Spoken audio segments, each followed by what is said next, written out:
Well, 21 minutes, 21 seconds of silence, and you're still there.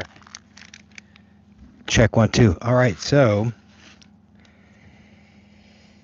hey, hi, how's it going? Long time no speak, and we are coming at you with Signal to Strength, the couch to elite level athlete for your age group in 12 weeks. So one of the things that is very critical is ain't nothing to it but to do it. So jump in, dive in, and here we go. So I want to take you through the process that I'm building and that I've built and that we're using. And this is a 12-week, essentially a 12-week program. And it goes back to things that you saw from Everest Longevity about a year ago. And this is the culmination of, roughly a year's work that sits on top of my 25 plus years of coaching. So, quick just view inside the creative process or inside my brain, the way this works out. So I've been coaching people for 25 years, and on some level, the 2 or 3 or 1 or whatever hours you're in the gym with me as your personal trainer, that hour is covered. Those hours could not be any better. I mean, maybe you could program a different exercise. Maybe you could spend more time doing, strength training versus zone 2 versus zone 4, blah, blah, blah, whatever. Those hour-long personal training sessions are highly focused, efficient uses of anyone's time from a health and fitness perspective. The problem is they only are an hour. And so I like to say, if I spend 2 hours with you in the gym, there's 168 hours in the week. What are you going to do with the other 166 hours? So that's what we're here to talk about. And that's what I'm so excited about, is that I have first written a book, because it was like, okay, what is it that you're supposed to do the other 166 hours, assuming you're spending 2 hours in the week in the gym with me? 168 hours in the week. What are you doing with your week? How do you organize your week? How do you stack days to stack weeks to stack years and have a fit body when you are young-aged, middle-aged, older-aged, and beyond? And so that's why we're here. So first thing I did is I wrote a book, and I figured I will write a book and I will stick that flag in the ground, and people will beat a path to my doorstep to hear this wonderful knowledge that this, 25-year martial artist and systems engineer is, expounding upon. And it became evident very quickly, not that it wasn't going to be of value, but just that there's so much noise and so many things to cut through out there. What can I do to differentiate myself? And what I thought was, it'd be cool. AI is really taking off. What if I taught people how to implement the book using AI? Meaning, at the end of every chapter, it would say, give this prompt to AI to make sure that you don't have a negative experience with your AI just saying, give me workouts, whatever. I'm telling you what I think you should do. And then it became very clear that, well, if I'm going to do all this AI prompting, I should maybe even, I obviously wanted to test it out to see how it worked. And it didn't work as well as I thought it would, because AI being what it is, or what it was a year ago, essentially, you give it a prompt and it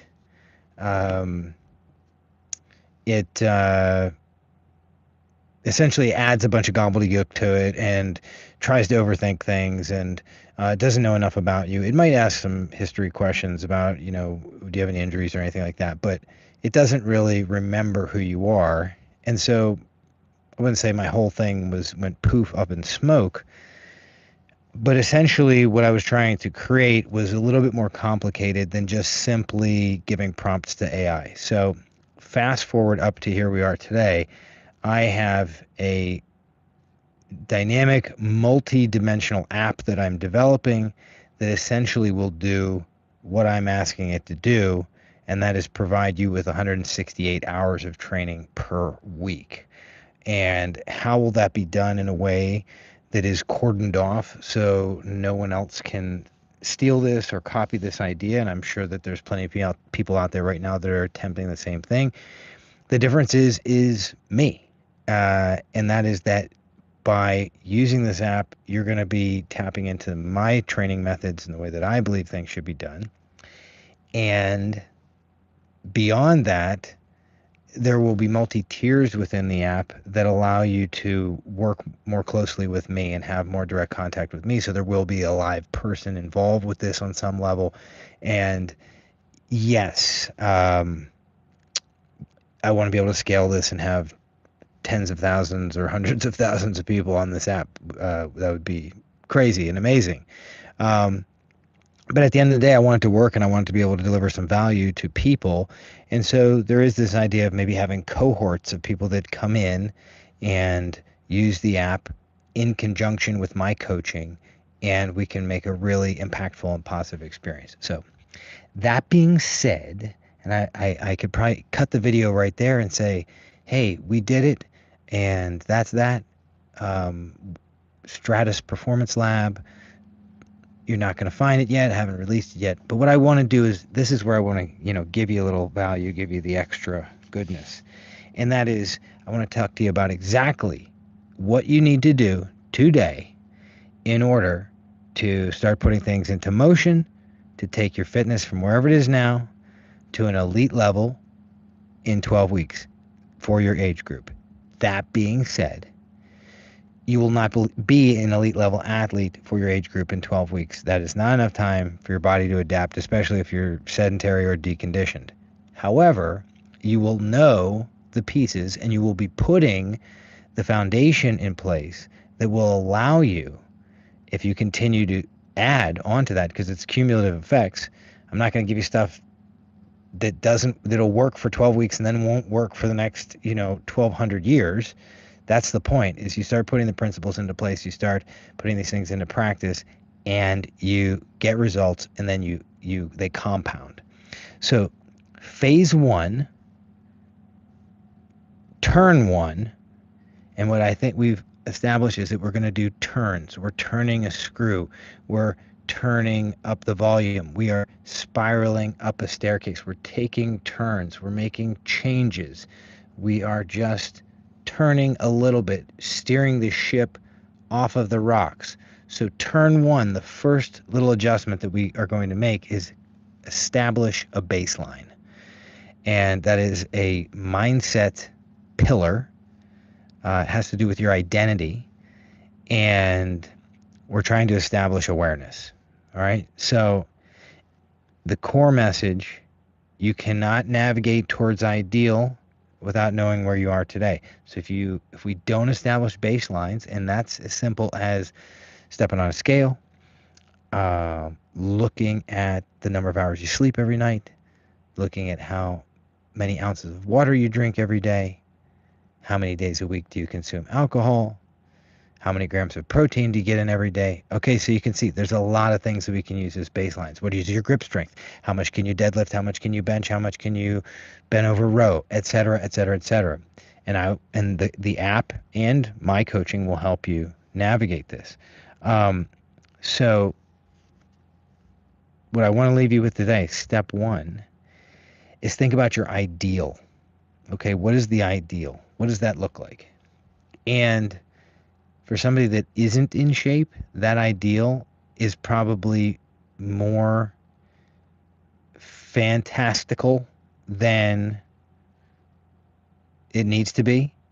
For example, like somebody who's out of shape is like, I want to have a 6-pack and, be able to deadlift or, I don't know, bench press 250 pounds, 225 pounds, let's just say 2 plates on the bar. Would love to be able to bench press, so the metrics that you're using as your ideal is this low, lean body mass, body fat percentage, and, some sort of like strength metric, which is like, bench press 225 pounds, which is some sort of arbitrary thing, but you like did it back in college and you think it's cool to get back to that. No judgment. That's totally fine. The idea would be, well, that's your ideal. That's what we're going to shoot for. So let's call that point I, as in ideal.